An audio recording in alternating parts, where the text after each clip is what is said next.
주일 예배에 나오신 성도님들 주님의 이름으로 환영하고 축복합니다. 우리 이 시간 엘로힘 찬양팀과 함께 신실하신 하나님을 함께 찬양하겠습니다.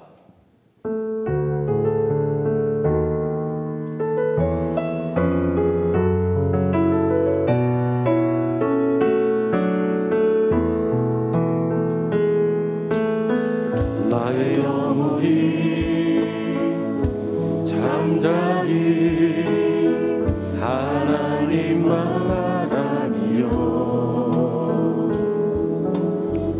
나의 구원이 그에게서 나는도다.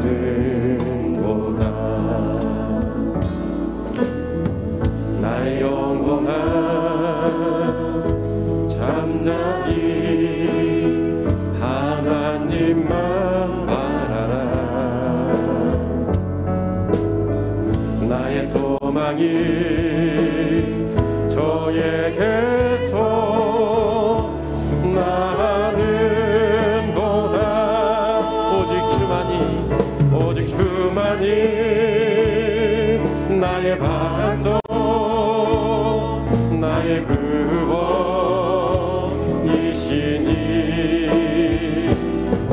오직 주만이 나의 산소 내가 요동치 아니하리.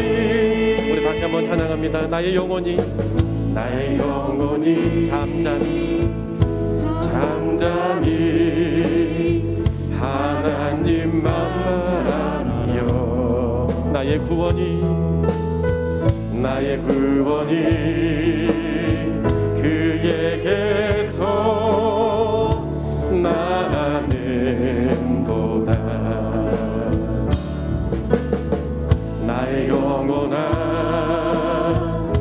잠잠히 하나님만 바라라. 나의 소망이 저에게서 나는도다. 오직 주만이 나의 반석 나의 구원이시니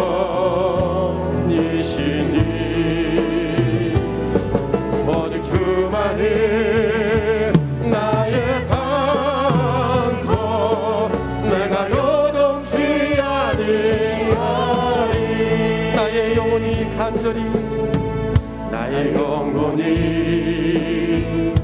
간절히 여호와를 갈망하며 나의 입술이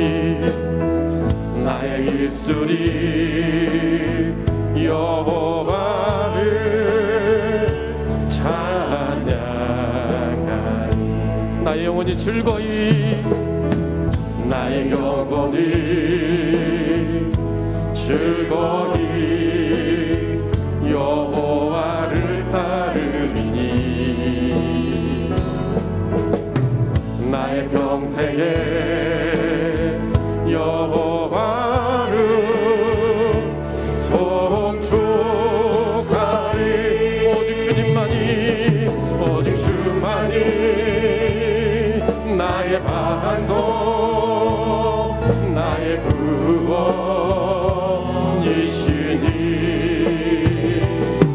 오직 주만이 나의 산소 내가 요동치 아니하. 오직 주만이 나의 반석 나의 구원이시니 오직 주만이 나의 산소 내가 요동치 아니하. 눈을 들어 주를 보라. 내 모든 염려 주께 맡겨라.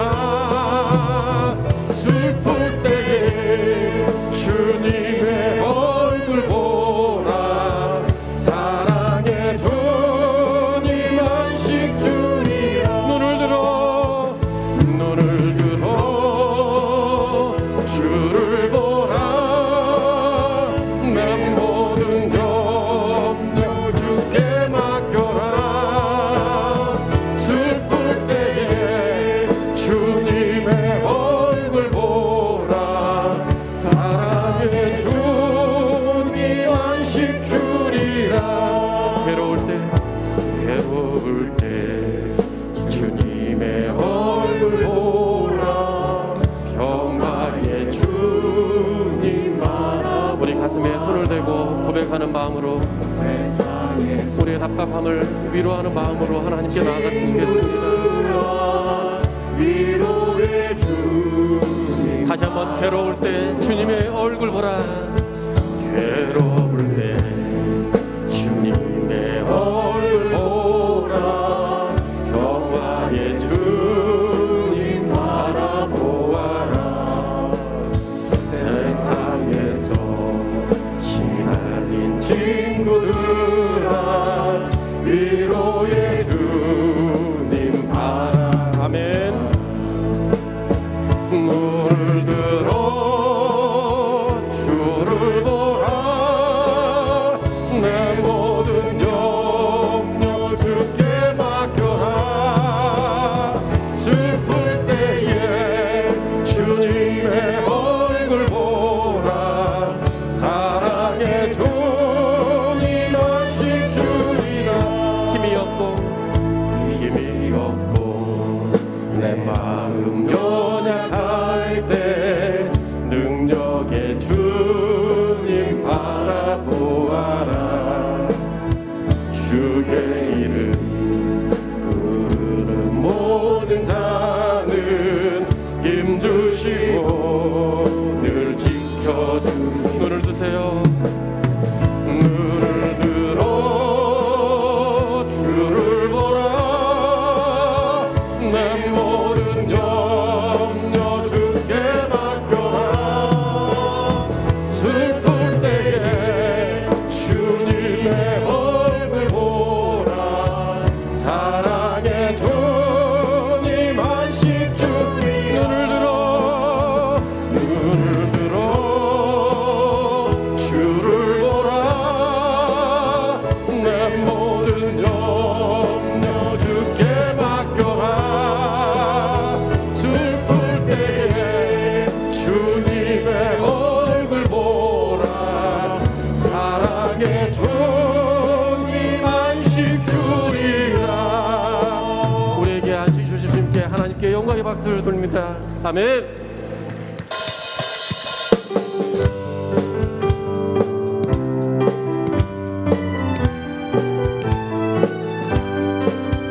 나의 사랑하는 채 비록 헤어졌으니 어머니의 무릎 위에 앉아서 재미있게 듣던 말 그때 일을 지금도 내가 잊지 않고 기억합니다.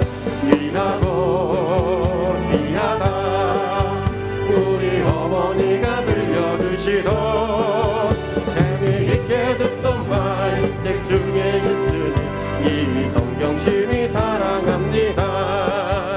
옛날 용맹스럽던 다니엘의 경험과 유대 임금다의 왕의 역사와 주의 선지 엘리야 바람 타고 하늘에 올라가던 일을 기억.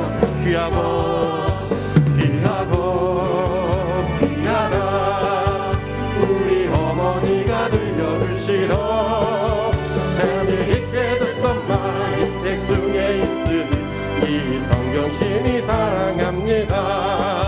예수 세상 계실 때 많은 고난 당하고 십자가에 달려 죽임 당한 일 어머니가 읽으며 눈물 많이 흘린 것 지금까지 내가 기억합니다.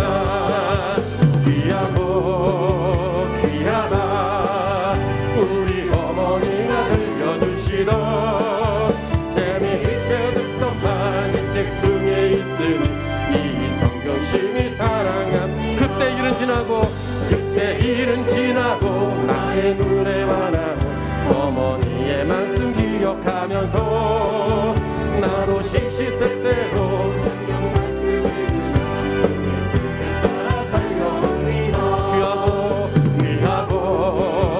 귀하다 우리 어머니가 들려주시던 재미있게 듣던 말 이 책 중에 있으니 이 성경심이 사랑.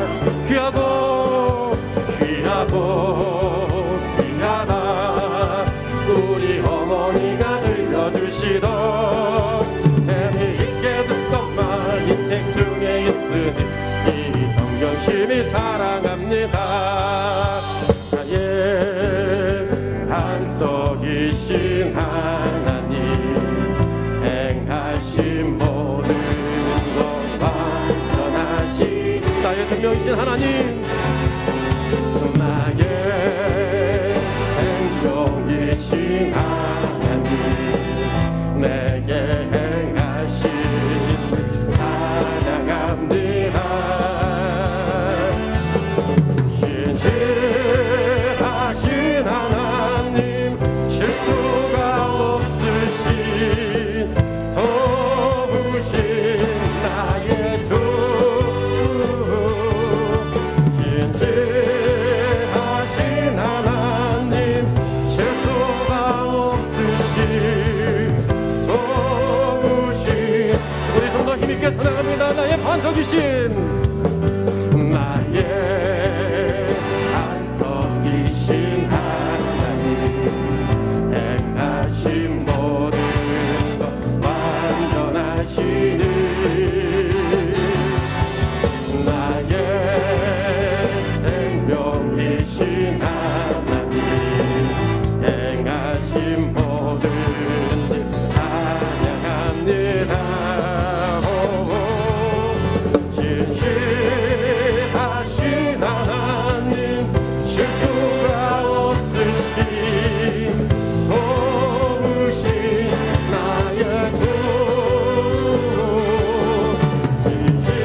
진실하신 하나님 실수가 없으신 도우신 진실하신 하나님 신실하신 하나님 실수가 없으신 도우신 나의 주 진실하신 하나님 실수가 없으신 도우신 나의 좋으신 나의 주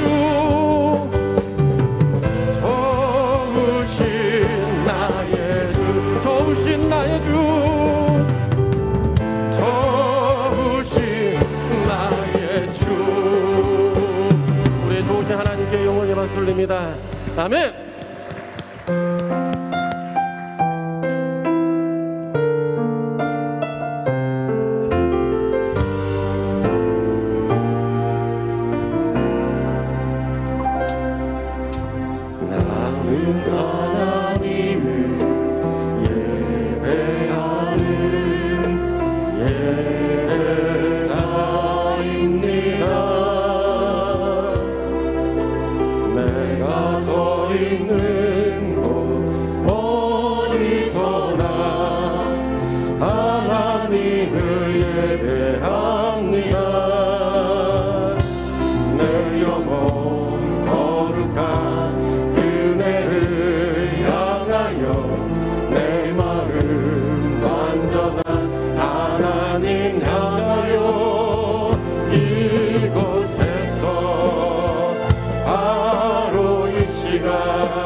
다시 한번 찬양합니다. 나는 하나님을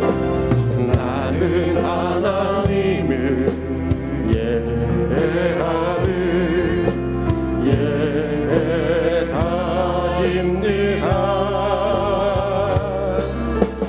내가 서 있는 곳 어디서나 하나님을 예배합니다. 내 영혼 거룩한 은혜를 향하여 내 마음 완전한 하나님 향하여 이곳에서 바로 이 시간 하나님을 예배하 이곳에서 바로 이 시간에 이곳에서 바로 이 시간 하나님을 예배합니다. 아멘. 모두 자리에서 일어나십니다.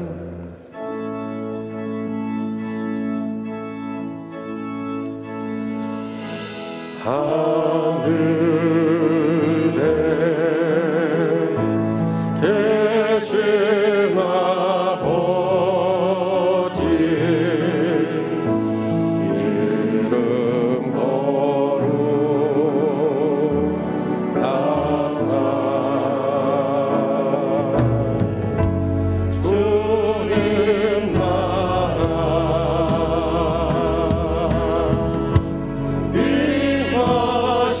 임하시고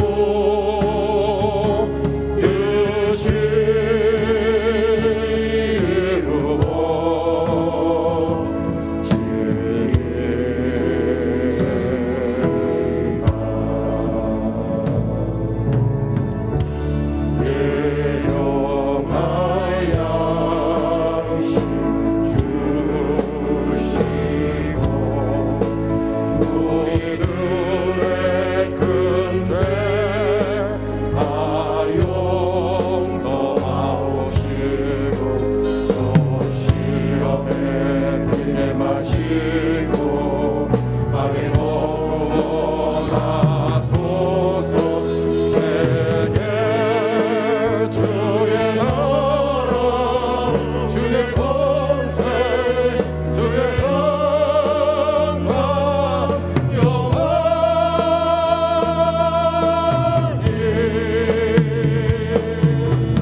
지난 한 주간 우리의 삶을 지키시고 보호하시며 예배의 자리로 부르신 하나님, 그 은혜와 사랑에 감사를 드립니다. 어려움 가운데 설 명절을 보내고 이 시간 주님 앞에 나와 주님을 예배합니다. 이곳에 임재하여 주시고 주님을 예배하는 모든 성도들 심령에 성령의 충만함을 허락하여 주시옵소서. 우리의 마음과 생각이 오직 주님께로 향하게 하시고 정성과 뜻과 생명을 다하여 영과 진리로 드리는 이 예배를 기쁘게 받아 주시옵소서. 지난 한 주간 우리의 죄와 허물을 주님 앞에 고백합니다. 주님의 은혜로 용서하여 주옵소서.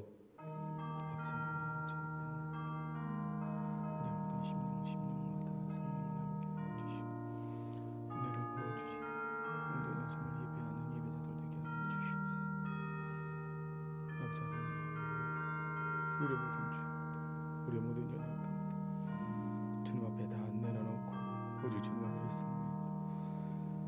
은혜를 원하시는 그 예수 그리스도의 보혈과 능력으로 우리를 정결케 하여 주시고 온전히 하나님을 예배할 수 있는 예배자들 되게 하여 주시고 하나님을 볼 수 있는 살아있는 예배, 또한 그런 예배자들 될 수 있도록 성령 하나님 함께 하여 주옵소서.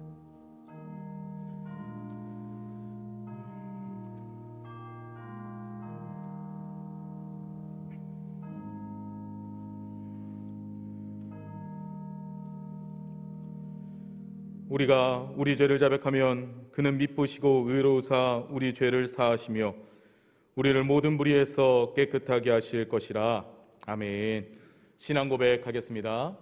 전능하사 천지를 만드신 하나님 아버지를 내가 믿사오며 그 외아들 우리 주 예수 그리스도를 믿사오니 이는 성령으로 잉태하사 동정녀 마리아에게 나시고 본디오 빌라도에게 고난을 받으사 십자가에 못 박혀 죽으시고 장사한 지 사흘 만에 죽은 자 가운데서 다시 살아나시며 하늘에 오르사 전능하신 하나님 우편에 앉아 계시다가 저리로서 산 자와 죽은 자를 심판하러 오시리라. 성령을 믿사오며 거룩한 공회와 성도가 서로 교통하는 것과 죄를 사하여 주시는 것과 몸이 다시 사는 것과 영원히 사는 것을 믿사옵나이다. 아멘. 찬송가 21장 함께 찬양합니다.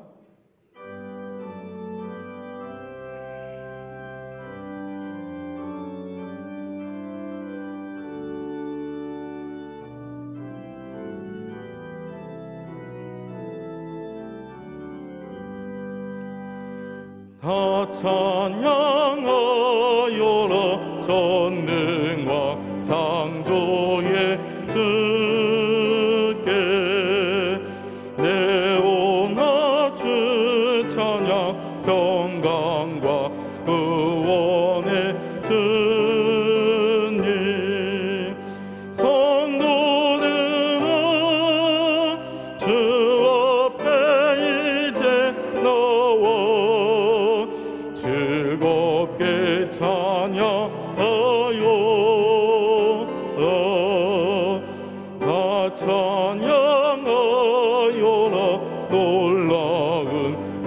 만유의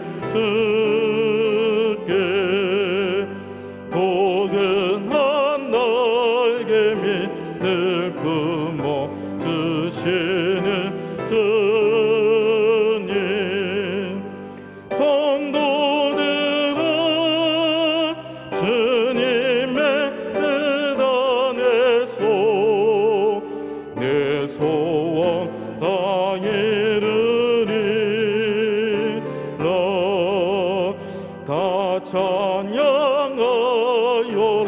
온 몸과 마음을 바쳐 이 세상 만물이 주 앞에 다 나와 찬양 성도들아 기쁘게 소리 높여 영원히 찬양하여라.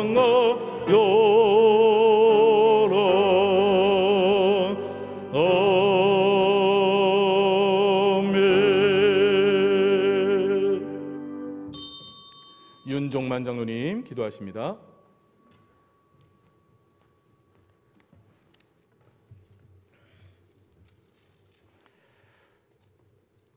만왕의 왕이시며 만군의 주 되시는 아버지 하나님, 죄악으로 말미암아 영원히 죽을 수밖에 없는 저희들을 예수 그리스도의 보혈의 능력으로 구원하여 주시고 하늘 백성 삼아 주시어 하나님을 아바 아버지라 부를 수 있는 권세를 허락하시오니 그 은혜와 사랑을 생각할 때마다 감사와 찬양을 올려드립니다. 이 시간 아버지의 이름으로 모인 주의 자녀들에게 하늘의 신령한 복과 땅의 기름진 복으로 응답하여 주시옵소서. 무엇을 먹을까, 무엇을 마실까에 지친 우리의 영혼들이 세상에서 누리는 기쁨보다 주님께 붙들린 삶의 행복이 더 큰 것임을 깨달아 하늘의 가치를 향하여 눈을 들게 하시고 하늘의 영광을 바라보며 나아가게 하여 주옵소서. 사랑의 하나님, 민족의 고유명절인 설을 맞이하여 가족 친지들이 서로의 안부를 물으며 축복하게 하시오니 감사를 드립니다.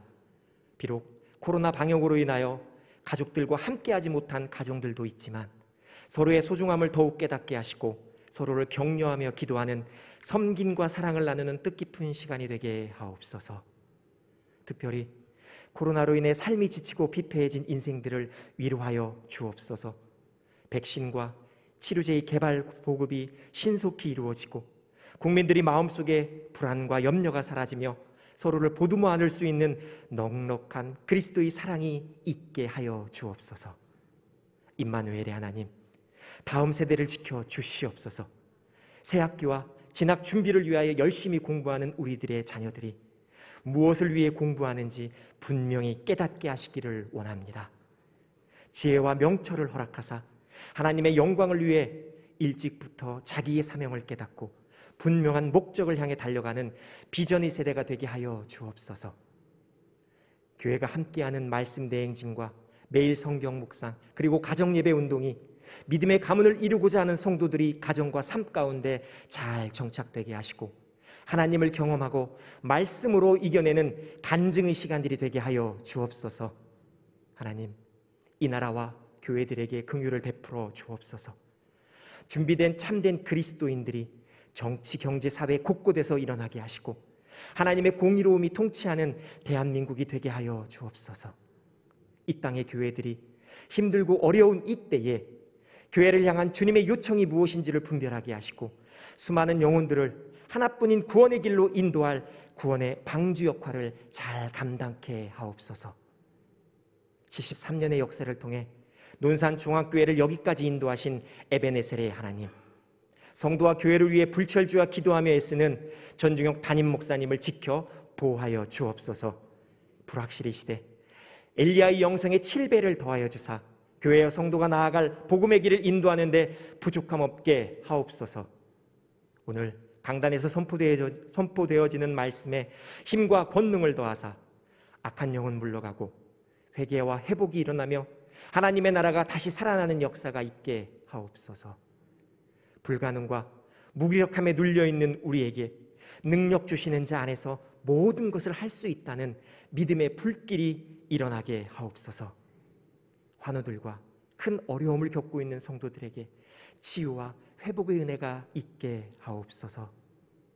교회와 예배를 위해 돕는 손길을 복되게 하사 주님과 교회를 사랑하여 드려지는 헌신이 각자의 삶 가운데 기쁨이 세매되게 하시고 축복의 통로가 되는 은혜가 있게 하옵소서. 우리가 하나님의 것임을 알고 언제나 하나님 편에 서는 일에 거룩한 열심을 품는 복된 인생들이 되기를 간절히 간구하오며 우리의 온갖 구하는 것이나 생각하는 것에 더 넘치도록 능히 채워주실 예수 그리스도의 이름으로 감사기도 드립니다.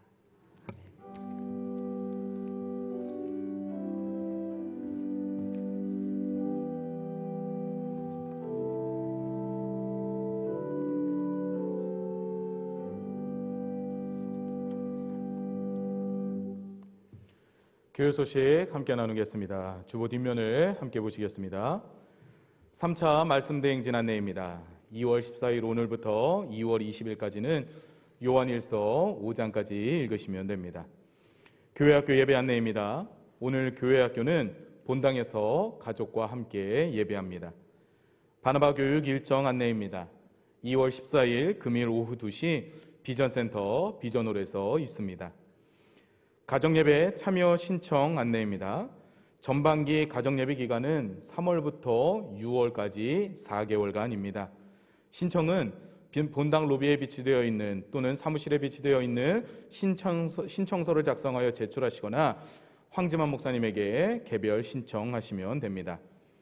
교육자 브이로그 안내입니다. 이번 주 교육자 브이로그는 여성, 새가족, 늘 푸른 사역을 담당하시는 백경미 전도사님입니다. 유튜브에서 논산중앙교회를 검색하시면 됩니다. 2월의 공동 기도 제목이 주보에 기재되어 있습니다. 한 마음으로 함께 기도 제목을 갖고 기도할 수 있기를 바랍니다. 위로 소식입니다. 사교구 연무지역 남남순 성도님의 아들 양승호 성도님께서 소천하셨습니다. 성도님들의 따뜻한 위로 부탁드립니다. 함께 말씀 보겠습니다. 오늘 함께 보실 하나님의 말씀은 로마서 3장 9절부터 20절까지입니다. 제가 가진 성경으로는 신약 242쪽에 있습니다.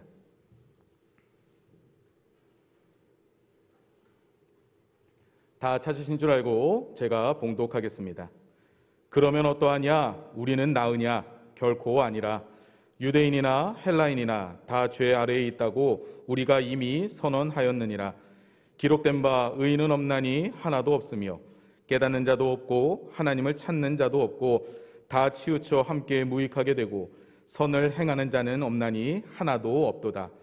그들의 목구멍은 열린 무덤이요 그 혀로는 속임을 일삼으며 그 입술에는 독사의 독이 있고 그 입에는 저주와 악독이 가득하고 그 발은 피 흘리는 데에 빠른지라. 파멸과 고생이 그 길에 있어 평강의 길을 알지 못하였고 그들의 눈앞에 하나님을 두려워함이 없느니라 함과 같으니라. 우리가 알거니와 무릇 율법이 말하는 바는 율법 아래에 있는 자들에게 말하는 것이니 이는 모든 입을 막고 온 세상으로 하나님의 심판 아래에 있게 하려 함이라. 그러므로 율법의 행위로 그의 앞에 의롭다 하심을 얻을 육체가 없나니 율법으로는 죄를 깨달음이니라. 아멘. 정성원 집사님 찬양으로 하나님 앞에 영광 돌린 이후에 담임 목사님 나오셔서 우리는 나으냐? 라는 제목으로 말씀 전해 주시겠습니다.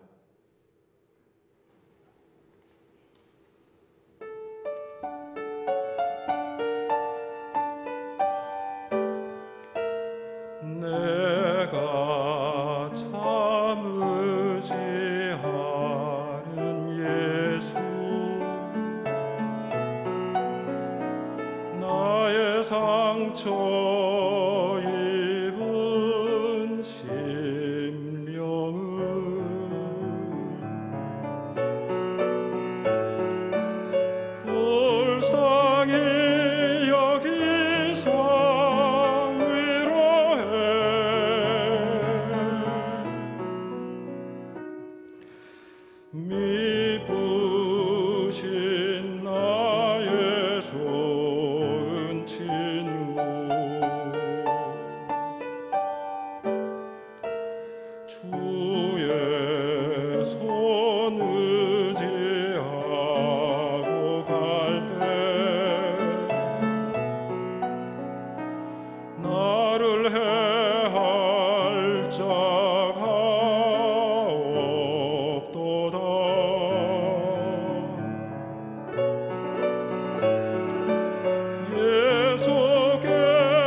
미쁘신 나의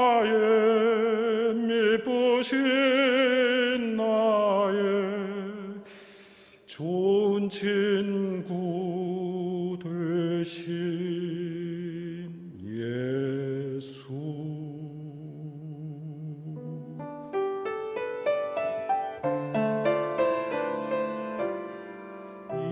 이후에 천국 올라가서 모든 성도들과 다 함께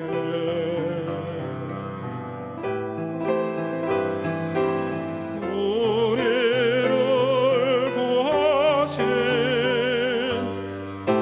주를 찬양해. 미쁘신 나의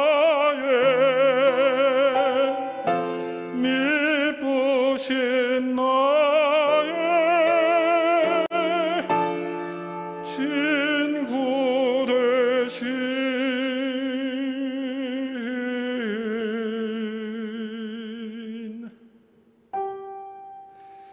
예수.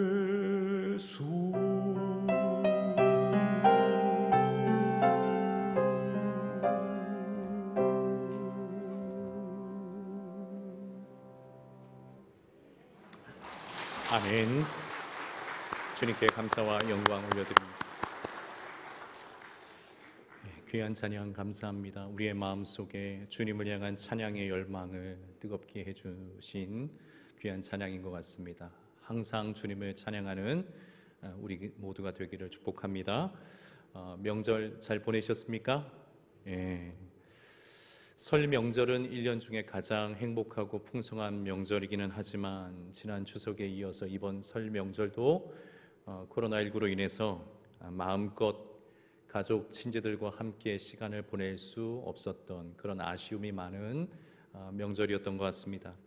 바라기는 올 가을 추설 명절 때에는 백신과 또 치료제가 원활하게 공급되어서 온 가족들이 함께 명절의 기쁨을 만끽하고 누릴 수 있게 되기를 주님의 이름으로 소망하고 또 축복합니다.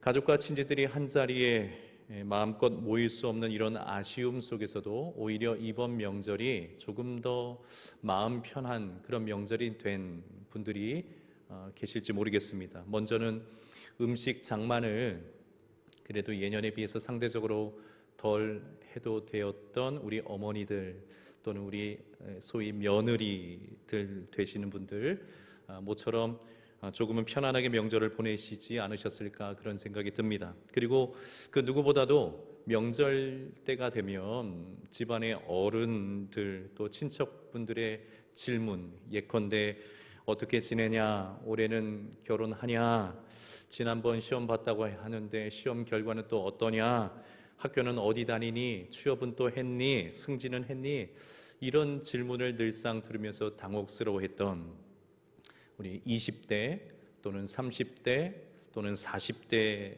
되시는 분들이 조금은 마음 편하게 이번 명절을 보내지 않으셨을까 이런 생각도 듭니다.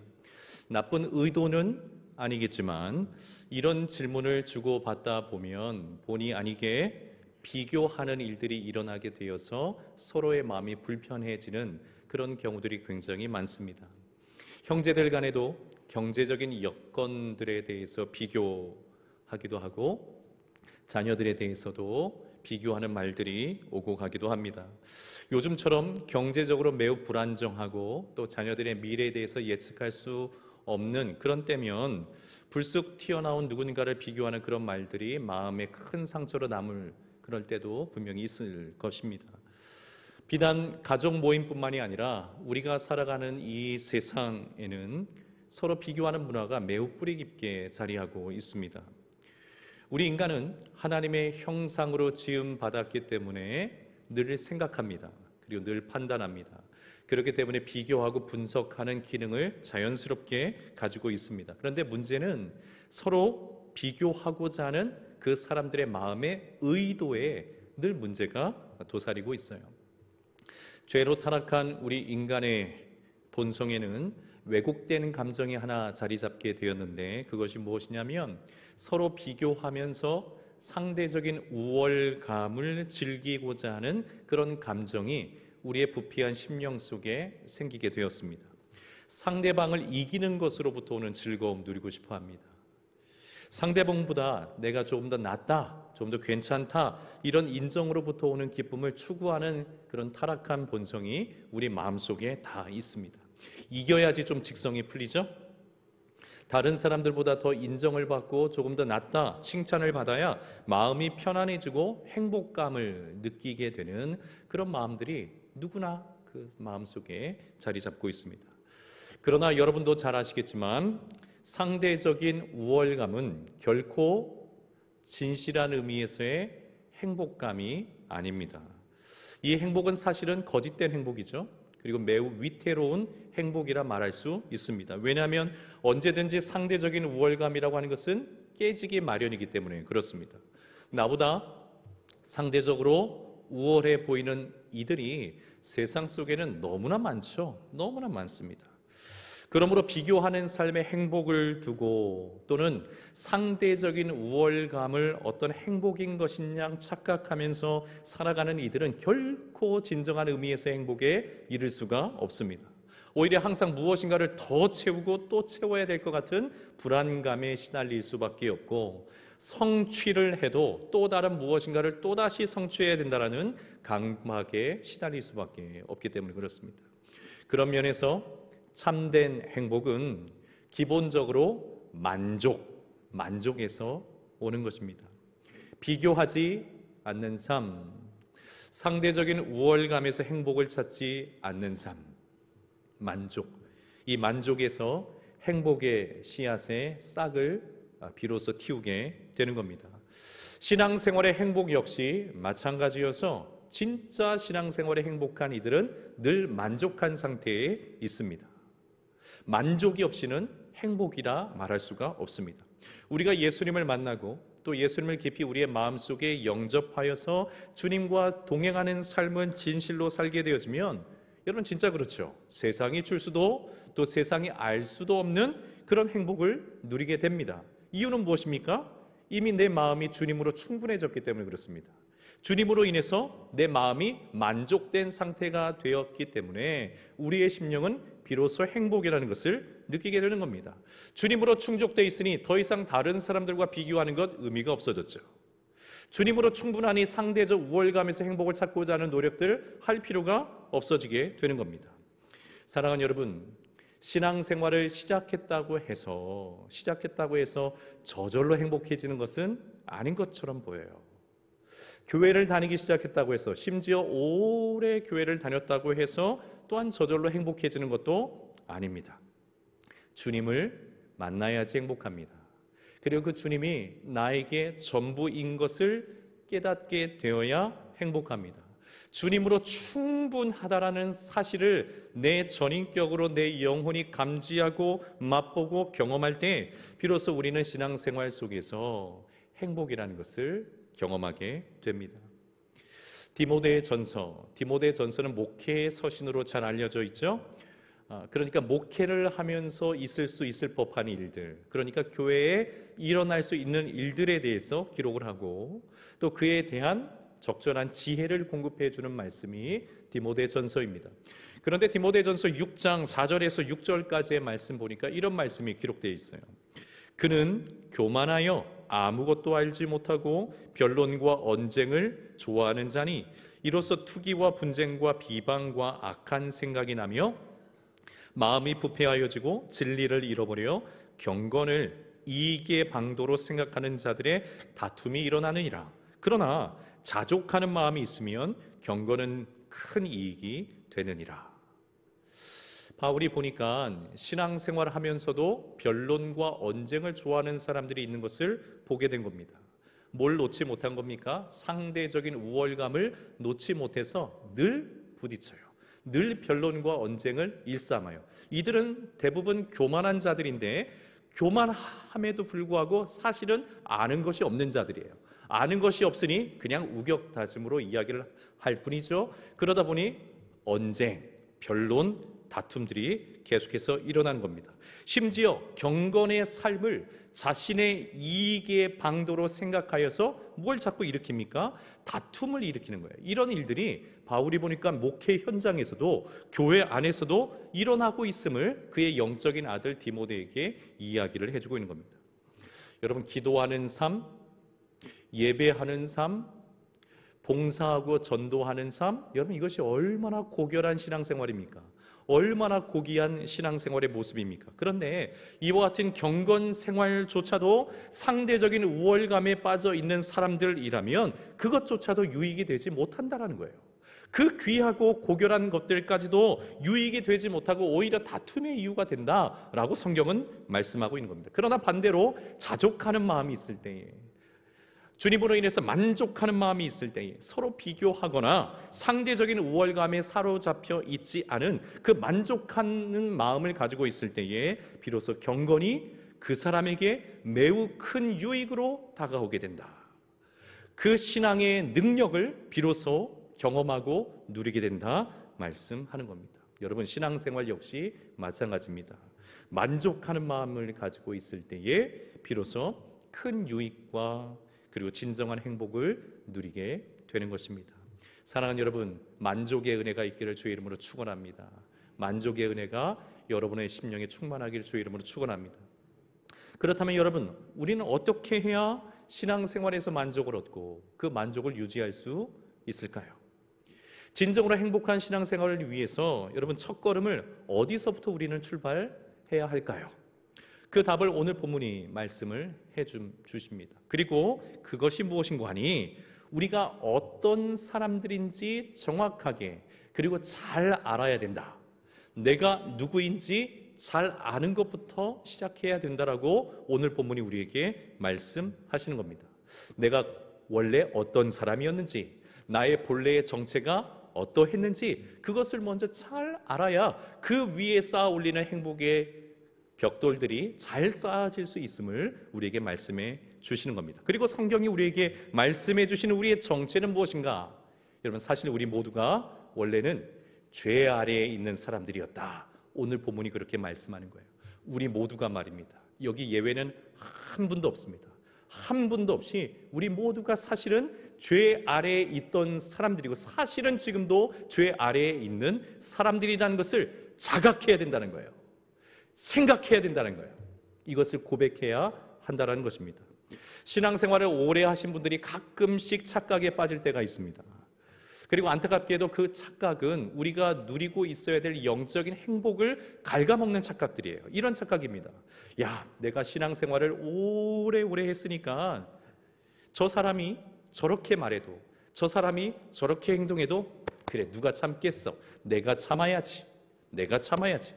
내가 나이도 더 먹고 신앙생활도 더 오래 하고 믿음도 더 오래전부터 가지고 있었고 교회도 더 많이 잘 알고 있으니까 나 같은 사람이 참아야지, 이렇게 생각을 하는 것입니다. 사실 여러분, 이와 같은 생각은 참 귀한 생각이죠. 귀한 마음입니다. 그래도 신앙의 본을 보여주고자 하는 마음, 또는 공동체의 분란이 일어난 것을 막기 위해서 자기 희생의 마음을 가지고 선택하는 그런 생각들이기 때문에 그렇습니다. 그래서 어떤 분들은 심지어 예수님의 성육신까지도 언급을 하면서 그래, 예수님 닮아선 우리도 낮아져야 돼, 성육신 해야 돼, 이렇게 말하기까지 합니다. 말씀드린 대로 이런 마음은 귀한 마음입니다. 낮아지고자 결단하는 귀한 마음들입니다. 자, 그런데 사실 이 마음은 일종의 착각이에요. 그리고 우리의 영혼의 행복을 어떤 의미에서 점점 잃게 만드는 그런 착각입니다. 왜냐하면 여러분, 이와 같은 생각은 나는 원래 높은 자리에 있었는데 내가 스스로 낮은 곳으로 내려왔다라고 생각하는 마음이기 때문에 그렇습니다. 나는 정당한데 저 불의한 사람들을 내가 눈 감아줘야지, 참아줘야지, 그렇게 생각하는 마음이기 때문에 그렇습니다. 그래서 이렇게 할 수는 있겠지만, 그래서 사람들로부터 참 덕스러운 성도다, 참 덕스러운 사람이다, 그렇게 인정을 받을 수는 있겠지만 사실 내 마음의 행복은 없어요. 오히려 마음에는 행복이 아니라 무슨 마음이 자리 잡고 있을까요? 억울한 마음이 생깁니다. 억울한 마음이 생겨요. 그러니 체면은 얻을 수 있을지 모르겠지만 행복은 얻지 못합니다. 여전히 그 사람의 마음속에 무엇이 있기 때문에 그렇습니까? 내가 저 사람들보다는 그래도 낫다라고 생각하는 상대적 우월감이 여전히 그 마음속에 있는 것이기 때문에 그렇습니다. 저들과 내가 비교해 볼 때 나는 그래도 이렇게 할 만한 사람이야 라는 상대적 우월감이 여전히 우리 마음속에 존재하는 한 여러분, 진정한 의미에서의 행복을 우리가 누리기는 참 어렵습니다. 자, 이렇게 상대적 우월감에 사로잡혀서 그것이 행복이라고 착각하며 살아가는 이들에게 오늘 본문이 이렇게 말씀을 하는 거예요. 자, 오늘 본문의 9절 말씀입니다. 9절 말씀을 제가 읽어보겠습니다. 그러면 어떠하냐? 우리는 나으냐? 결코 아니라. 유대인이나 헬라인이나 다 죄 아래 있다고 우리가 이미 선언하였느니라. 그러면 어떠하냐? 우리는 좀 나으냐? 결코 아니라. 우리는 좀 나으냐? 결코 아니라. 여러분, 바울은 로마서 1장 18절부터 이 세상에 있는 사람들, 그러니까 특별히 하나님 없이 살아가는 이방인들이 모두 하나님의 진노 아래 있다라고 선언을 했습니다. 왜냐하면 하나님을 알만한 것들이 온 세상과 만물 속에 있음에도 불구하고 이 이방 사람들이 하나님을 거부했기 때문에 그렇습니다. 스스로는 철학을 좋아하기 때문에 지혜롭다, 탁월하다 그렇게 생각하는 사람들이지만 결국 그들의 생각이라고 하는 것은 하나님을 거부함으로 발생되어진 허망한 생각이 된 것이고 미련해진 생각이기 때문에 하나님을 밀어낸 그 자리에 도리어 무엇을 채우기 시작합니까? 자신의 정욕을 채워줄 수 있는 우상을 만들어서 그 우상을 섬기는 어리석은 인생으로 살아가기 때문에 하나님을 거부해버린 이방인들은 모두 하나님의 진노 아래 있다. 성경은, 로마서 1장은 그렇게 선언을 합니다. 그리고 로마서 1장에서 말씀하고 있는 것처럼 이들의 삶의 모습이 아무리 겉으로 볼 때는 고상해 보이죠. 철학을 논하니까요. 얼마나 멋있어 보입니까? 그럴듯해 보이지만 결국은 정욕대로 살아가는 것뿐이다. 더러운 욕심을 따라서 살아가는 것뿐이다. 성경의 표현대로 하면 상실한 마음대로 살아가는 것이다. 이것이 이들의 삶의 원리이고 결국 이들은 하나님의 진노 아래, 심판 아래 있을 수밖에 없다라고 로마서 1장은 선언을 하는 겁니다. 자, 그렇다면 유대인들은 또 어떻습니까? 유대인들은 이런 이방인들을 향해서 자신들이 가지고 있는 율법이라고 하는 그 기준을 가지고 정죄하고 판단하지만 정작 유대인들도 이 이방인들이 행하는 것처럼 똑같이 행하여 살아가므로 이들 유대인들 역시 무엇 아래 있습니까? 하나님의 심판과 진노 아래 있다. 하나님의 진노와 심판을 피할 수 없다. 이것이 로마서 2장 3절의 말씀이죠. 로마서 2장 3절에 이렇게 기록되어 있습니다. 이런 일을 행하는 자를 판단하고도 같은 일을 행하는 사람아, 네가 하나님의 심판을 피할 줄로 생각하느냐. 판단을 하는데 똑같이 살아가고 있는 너희들아, 너희들이 하나님의 심판과 진노를 피할 줄로 생각하느냐? 그렇지 못하다는 거죠. 여러분, 가만히 보면은요, 종교적인 사람일수록 더욱 사람을 판단하는 것에 익숙합니다. 익숙해요. 나름대로의 판단의 기준이 더 명확하고 확고하기 때문에 그렇습니다. 그래서 사람들이 별로 좋아하지 않죠. 자꾸 판단하려고만 하기 때문에 그렇습니다. 자, 그런데 문제는 무엇입니까? 그렇게 사람들을 판단하는 대로 자신들도 똑같이 살고 있다는 거예요. 실컷 판단하지만 뒤돌아보면 똑같이 살고 있다는 거예요. 그래서 로마서 2장 13절의 말씀처럼 율법을 가지고 있다고 해서 의로운 것이 아니라, 율법을 듣는다고 해서 의로운 것이 아니라 율법에 기록된 대로 살아야지 의롭다함을 받을 것인데 아무도 그렇게 사는 사람이 없다. 결국 유대인들 역시 하나님의 진노와 심판 아래 있을 수밖에 없음을 말씀하는 겁니다. 오히려 유대인들에게는 더 큰 문제가 있어요. 더 큰 문제가 무엇이냐면 로마서 2장 24절의 말씀에 보니까 이렇게 또 기록되어 있어요. 기록된 바와 같이 하나님의 이름이 너희 때문에 이방인 중에서 모독을 받는도다. 하나님의 이름이 너희 때문에 이방인 중에서 모독을 받는도다. 율법을 맡아서 율법대로 살아야 하지만 오히려 그렇게 살지는 못한 채 세상 사람들을 향해서 손가락을 딱 들이밀고 왜 그렇게 사냐? 너희는 이렇다 저렇다 판단하기 좋아하는 유대인들 때문에 오히려 하나님의 이름이 세상 속에서 모독을 받는다. 바울이 신랄하게 이야기를 합니다. 여러분, 예나 지금이나 하나님의 영광은 불신자들로 인해서 그 영광이 가리워지는 것이 아닙니다. 하나님의 영광은 하나님을 거부하고 하나님을 모르는 세상 사람들로 인해서 하나님의 영광이 가리워지는 것이 결코 아닙니다. 하나님을 알고 하나님을 믿는다고 하는 우리들로 인해서 하나님의 영광이 가려지는 일들이 벌어지는 것이죠. 신앙생활을 잘하고 교회를 그렇게 열심히 다닌다고 소문난 이들을 통해서 하나님의 영광이 가려질 때가 발생되는 겁니다. 여러분, 우리는 이 사실을 결코 잊어서는 안 될 줄 믿습니다. 잊어서는 안 됩니다. 자, 이렇게 로마서 1장과 2장에서 이방인이나 유대인 모두가 하나님의 진노와 심판 아래 있음을 말씀하시면서 오늘 말씀의 9절에서 우리에게 보다 충격적인 말씀을 더해서 해주시는 거죠. 반복해서 말씀합니다. 그러면 어떠하냐? 우리는 나으냐? 결코 아니라. 그러면 어떠하냐? 우리는 좀 나으냐?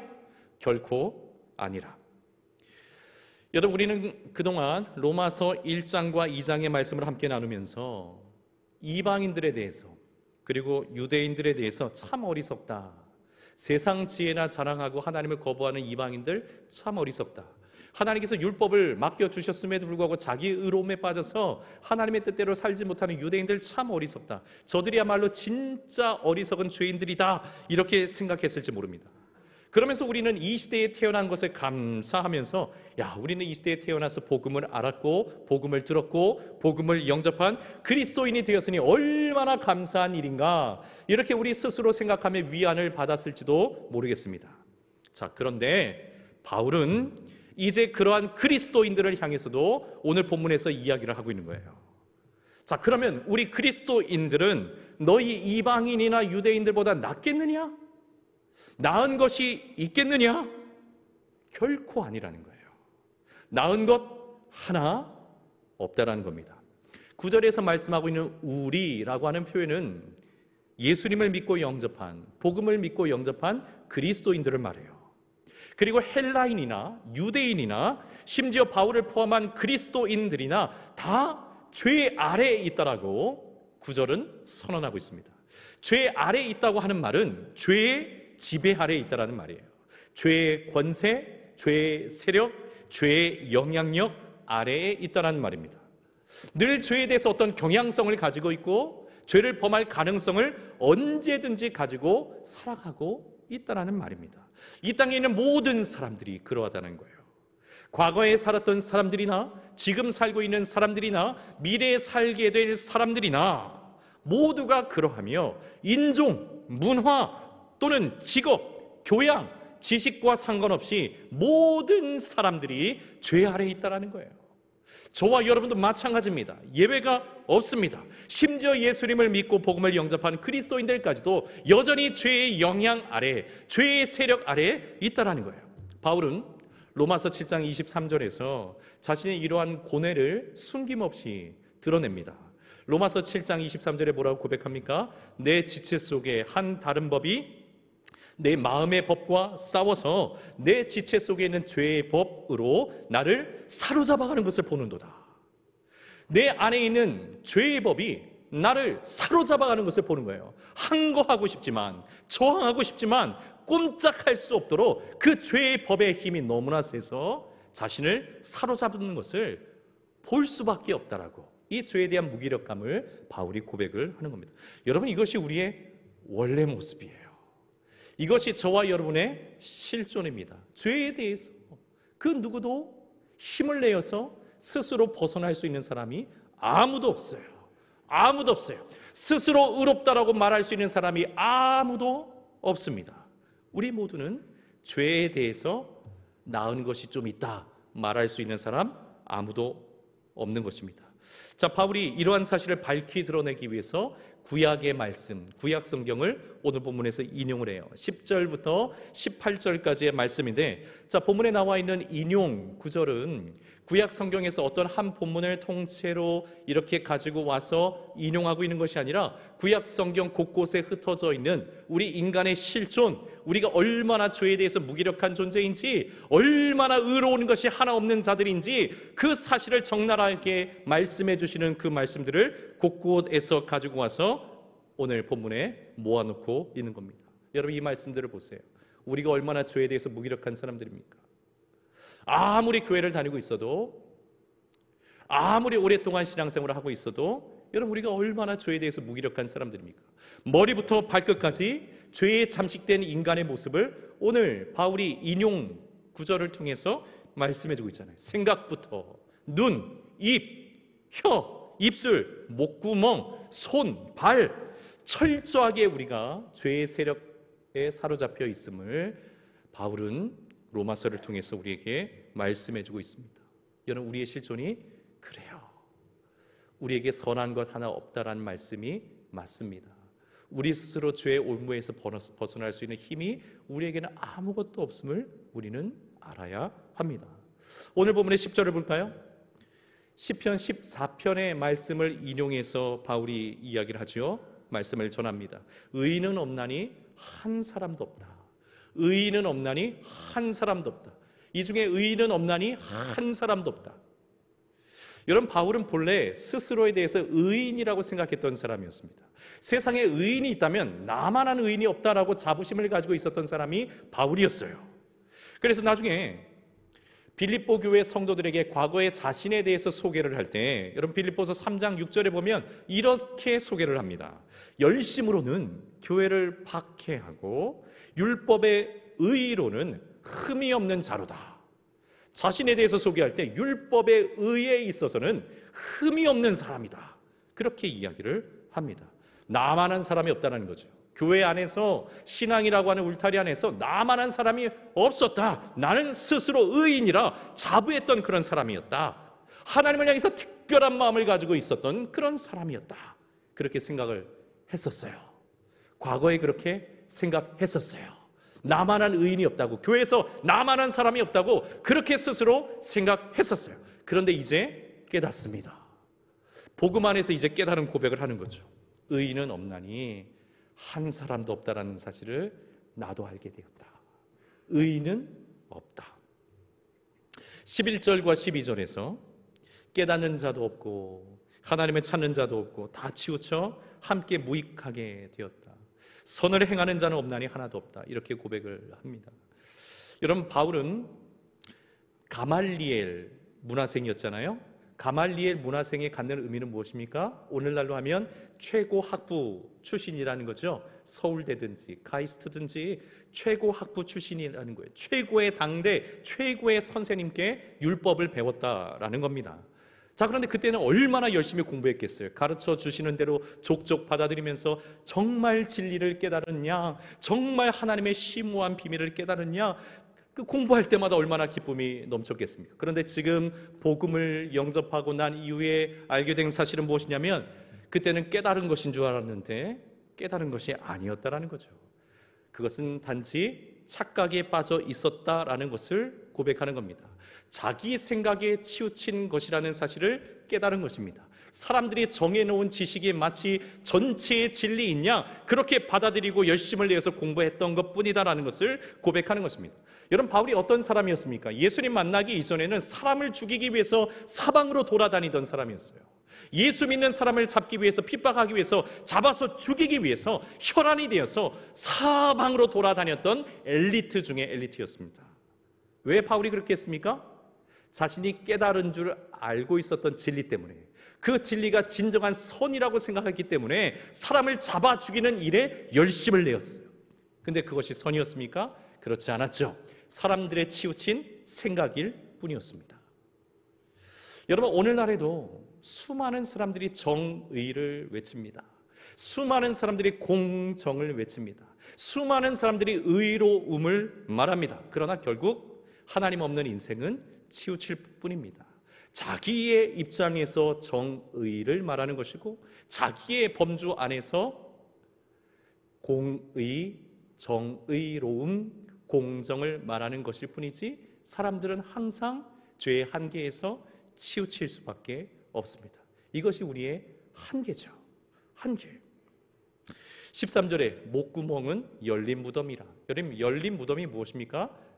오랫동안 시체가 있었던 그 무덤이 열리게 되면 악취가 나지 않습니까? 우리의 목구멍이 열린 무덤이라고 하는 것은 죽음의 냄새가, 악취나는 냄새가 이게 막 입을 열 때마다 나온다는 거예요. 겉으로는 그럴듯해요. 고상해 보여요. 철학도 논하고 정치도 논하고 문학도 논하고 교양도 말할 수 있어요. 그런데 실상 부패한 심령 속에 있는 거기로부터 나오는 말이라고 하는 것이 열린 무덤과 같다.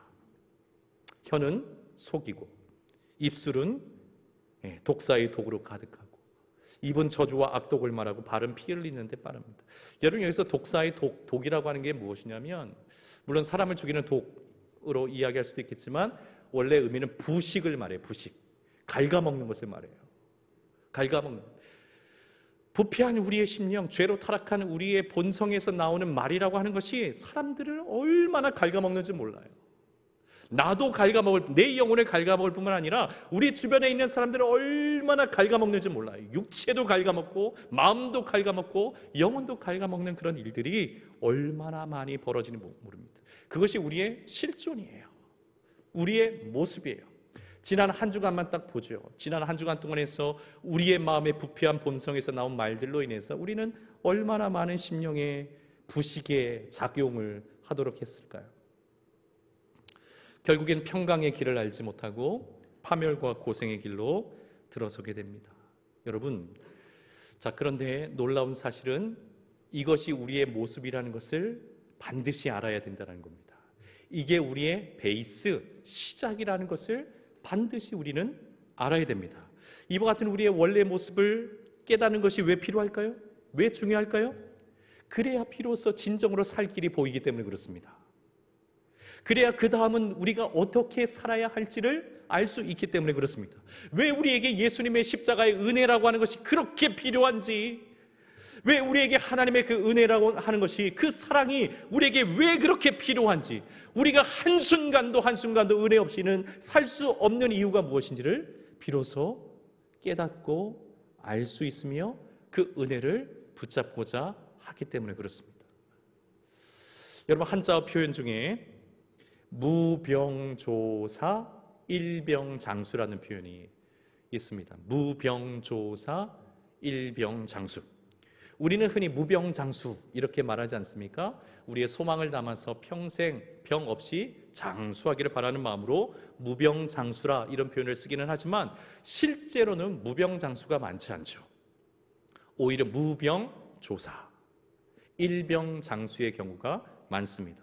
무병한 사람은 자신의 건강에 대한 자만에 빠져서 오히려 자신의 건강을 소홀히 여김으로 오래 살지 못하는 일이 벌어지고, 오히려 한 가지 병을 가지고 있는 이들은 늘 그 건강을 살피고 매사에 조심하여 생활하기 때문에 오히려 장수하게 된다. 그런 의미의 표현인 것이죠. 여러분, 영적으로도 마찬가지입니다.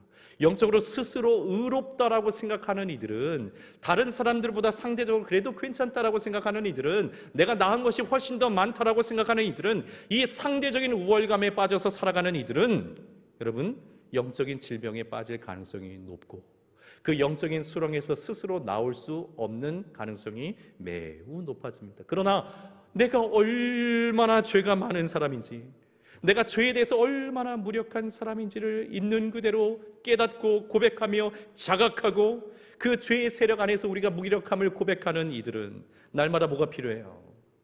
은혜 없이 살 수 없죠. 십자가의 은혜 없이 어떻게 하나님의 은혜의 보좌 앞으로 나갈 수 있겠습니까? 오늘 예배 드리면서 앞부분에 참여의 기도를 할 때 여러분 이런 기도하지 않으셨겠어요? 주님, 우리의 죄 수온같이 붉을지라도 주님의 십자가의 은혜가 있으므로 하나님의 은혜의 보좌 앞으로 비로소 나갈 수가 있습니다. 하나님과 화목할 수가 있습니다. 비로소 그 십자가의 은혜, 주님의 은혜, 아버지의 사랑을 의지하고 이거 놓칠까 봐 마음 졸이고 그러면서 감사와 겸손과 만족과 기쁨으로 살아갈 수가 있게 되는 것입니다. 사랑하는 여러분, 우리가 주님의 은혜로 신앙생활을 시작하게 되었고 믿음을 가지고 있다고 해서 여러분 우리 역시도 절망적인 죄인이라는 사실을 잊어서는 안 됩니다. 이 절망적인 죄인이라는 사실이 있는 순간 우리도 상대적 우월감이 쑥 하고 들어와요. 내가 저 사람보다 그래도 낫지. 복음 안에 있는 사람이라 할지라도, 교회에 들어와 있는 사람이라 할지라도, 예수님을 믿었다고 하는 사람들까지도 내가 얼마나 절망적 존재였는지를 깨닫지 못하는 한 여러분 상대적 우월감이 쑥 들어와서 진정한 우리의 영혼의 행복을 갉아먹게 된다는 것입니다. 사랑하는 여러분, 상대적인 우월감에서 행복을 찾는 것이 아니라 오직 내가 주님의 은혜로만 살아가는 것임을 깨달아서 그 은혜에서 우리의 행복을 찾는 저와 여러분 되기를 주의 이름으로 축원합니다. 그래서 예수님께서도 스스로 의인이라고 생각하며 살아가던 바리새인이나 서기관들보다 오히려 자신이 죄인인 것을 자각하고 있는 세리나 창기와 같은 이들이 오히려 하나님 나라에 더 가깝다라고 말씀을 하시는 거예요. 죄인인 줄 깨닫는 자가 비로소 행복의 길, 복음의 길로 들어설 수 있는 길목에 서는 것입니다. 여러분, 사사기 9장에 이런 예화가 있어요. 이 예화만 말씀드리고 마치겠습니다. 사사기 9장에 보면 나무들이 이 숲을 다스릴 나무 중에 왕을 좀 세우면 좋겠다, 이런 생각이 좀 있었어요. 그래서 나무들이 모여서 누구 좀 왕으로 추천하자, 이런 마음으로 가장 먼저 감람나무에게 찾아갑니다. 감람나무에게 네가 우리의 왕이 좀 되어주렴, 이 숲을, 우리 나무들을 좀 다스려주렴, 이렇게 이야기를 합니다. 그래서 감람나무가 뭐라고 이야기를 하냐면, 내게 있는 나의 기름은 하나님과 사람을 영화롭게 하나니 내가 어찌 그것을 버리고 가서 나무들 위에 우쭐대리요. 이게 성경의 표현 그대로입니다. 내가 어떻게 너희들이 그렇게 말한다고 해서 내 본분을 잊고 내 자리를 잊어버리고 너희들 위에 군림해서 우쭐대겠느냐. 나는 하나님과 사람을 섬기기 위해서, 영화롭게 하기 위해서 있는 존재일 뿐이다. 거절을 합니다. 나무들이 안 되겠다 싶어가지고 이번엔 무화과 나무에게 찾아가요. 똑같이 이야기를 합니다. 우리들의 왕이 좀 되어주렴. 무화과 나무가 얘기합니다. 나는 달고 아름다운 열매를 가지고 하나님과 사람들을 기쁘시게 해야 하는데 어찌 이것들을 버리고 너희들 위해 군림하여서 또 우쭐대겠느냐. 그럴 수 없다. 무화과 나무가 그렇게 대답을 해요. 안 되겠다 싶어가지고 이번엔 포도나무를 찾아갑니다. 포도나무에게도 똑같이 이야기를 했죠. 그러자 포도나무가 이렇게 대답을 해요. 하나님과 사람을 기쁘게 하는 나의 이 포도주를 버리고 어찌 우쭐대어서 너희들 위해 군림하겠느냐. 나는 그거 못한다. 그거 못한다. 자기의 위치를 정확하게 아는 거죠. 자, 그런데 마지막으로 나무들이 가시나무에게 찾아갔어요. 가시나무에게 말합니다. 우리의 왕이 좀 되어주렴. 가시나무가 대답을 해요. 너희가 원한다면 내가 얼마든지 왕 노릇을 하마. 자, 너희들은 내 그늘로 와서 피해라. 여러분, 가시나무의 그늘이 뭐가 있습니까? 피하면 피할수록 찔리는 일뿐이겠죠? 그런데 가시나무가 외쳐요. 내 그늘로 와서 피해라. 피하지 않으면 레바논의 백향목이라 할지라도 내가 다 불태워 버리리라. 이런 백향목은 무엇입니까? 당대 최고의 나무를 레바논의 백향목이라 성경은 그렇게 말하지 않습니까? 최고 중에 최고, 진짜 최고의 나무가 백향목인데 이 가시나무가 자기의 위치를 파악하지 못한 채 진짜 왕이 됐냐, 백향목 향해서 아무리 백향목이라 할지라도 내가 태워버리라. 자기의 상대적 우월감에 빠져서 위치를 상실해 버린 겁니다. 여러분, 이 비유는 사사 기드온의 아들 아비멜렉이 자기 자신을 착각해 버렸어요. 이 나무처럼, 가시나무처럼 착각해서 돌이킬 수 없는 잘못을 저지릅니다. 형제들을 무참히 다 살해해 버린 거예요. 그리고 자기가 민족의 지도자가 되겠다고 들고 일어선 겁니다. 이에 또 다른 형제였던 요담이 이 나무의 비유를 들어서 아비멜렉을 공개적으로 비난하는 내용의 그런 비유의 말씀입니다. 결국 이 아비멜렉이 어떻게 된 줄 아십니까? 여인이 던진 맷돌에 머리를 맞아서 두개골이 깨져서 비참한 최후를 맞이하게 됩니다. 사랑하는 여러분, 진짜 행복은 내가 누구인지를 정확하게 아는 것에서부터 시작합니다. 중간부터 아는 것 말고요, 원래 우리가 어떠한 사람들이었는지 아는 것으로부터 시작합니다. 우리가 얼마나 죄에 대해서 무기력한 사람이었는지를 아는 것으로부터 시작합니다. 그래서 우리가 얼마나 시작부터 끝까지 하나님의 은혜가 필요한 사람들인지 깨닫는 것으로부터 우리의 인생의 진정한 행복의 길이 시작이 되는 겁니다. 불쑥불쑥 우리의 마음속에도 올라옵니다. 아내가 내가 보기에 너무 부족해 보일 때가 있습니다. 남편이 내가 보기에 한없이 부족해 보일 때가 있습니다. 우리 자식들은 왜 이렇게 부족할까 생각될 때도 있습니다. 내가 왜 이런 집안에서 태어났을까라고 생각될 때도 있습니다. 교회에서 여러 성도들을 볼 때마다 왜 이런 마음들이 들 때가 많이 있습니다. 여러분, 그럴 때마다 우리에게 있어야 될 이 한 구절 말씀 꼭 마음에 새겼으면 좋겠어요. 그러면 어떠하냐? 우리는 나으냐? 결코 아니라. 그러면 어떠하냐? 우리는 좀 나으냐? 결코 아니라.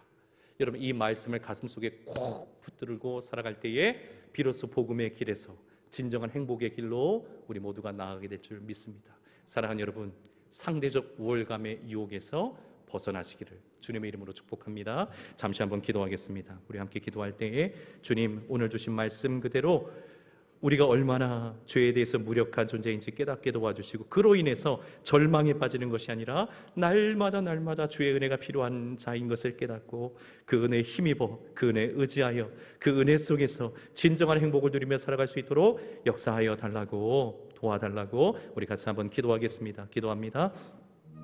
사랑의 하나님 아버지, 감사합니다. 오늘도 주님 앞에 나와 함께 예배하며 주의 말씀 앞에 있게 하시니 감사합니다.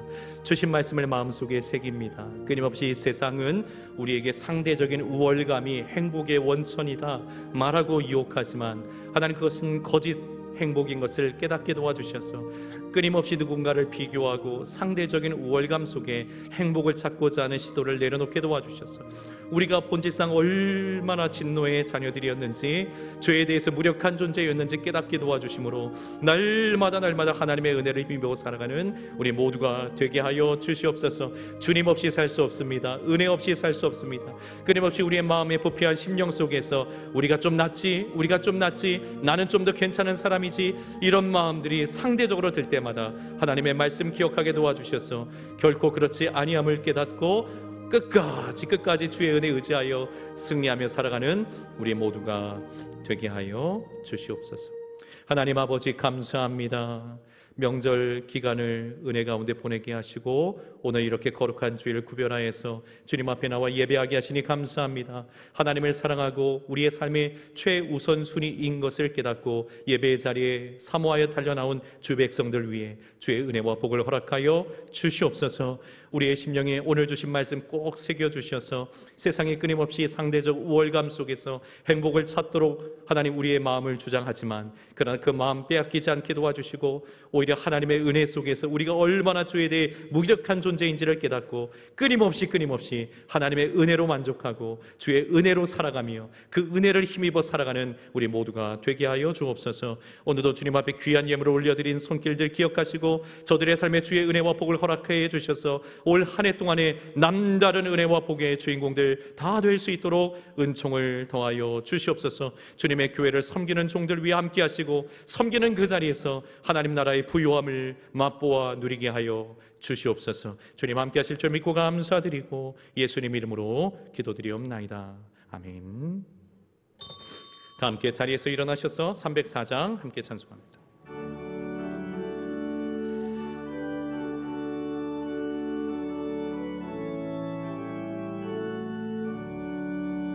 그 크신 하나님의 사랑 말로 다 형용 못하네.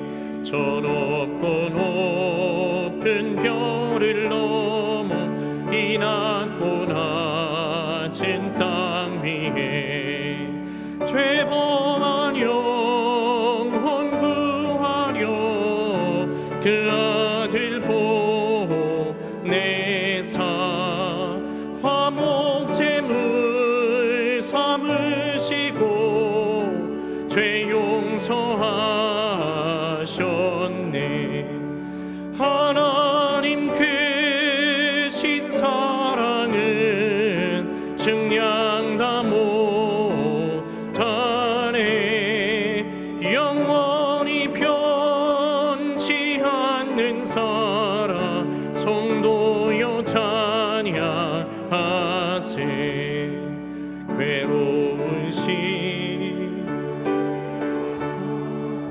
땅 위에 영화 쇠할 때 주 믿지 않던 영혼들은 큰 소리 외쳐 울어도 주 믿는 성도들에게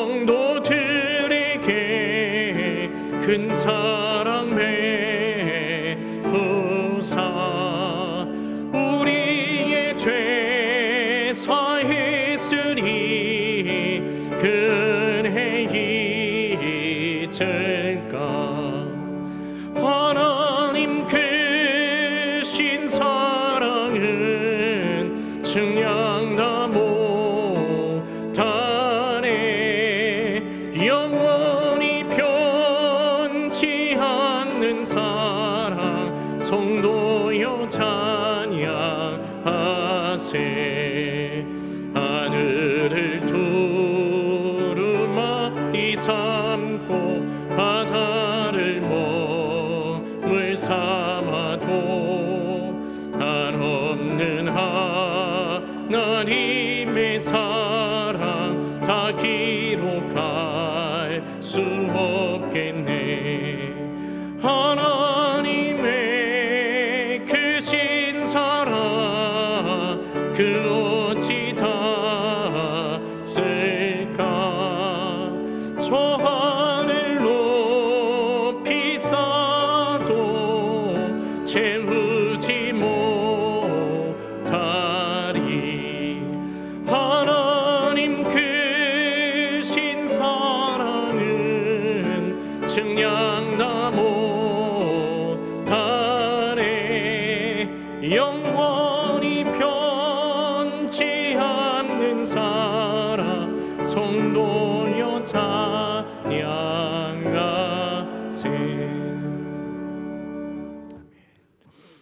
지금은 우리 구주 예수 그리스도의 그 크신 은혜와 우리 하나님 아버지의 다함이 없으신 사랑하심과 성령 하나님의 위로교통 충만하심 승리케 하심이 명절을 보내고 거룩한 주일 주님 앞에 나와 온 마음으로 예배드리며 주신 말씀을 마음속에 새기며 한순간도 하나님의 은혜 없이 살 수 없는 존재인 것을 깨닫고 오직 주의 은혜를 힘입어 승리하며 살기를 간절히 소원하는 사랑하는 믿음의 권속들 심령 위에, 저들의 삶의 현장 위에, 가정과 자녀들 위에, 일터와 생업 위에 이제로부터 영원토록 함께 있을지어다. 아멘.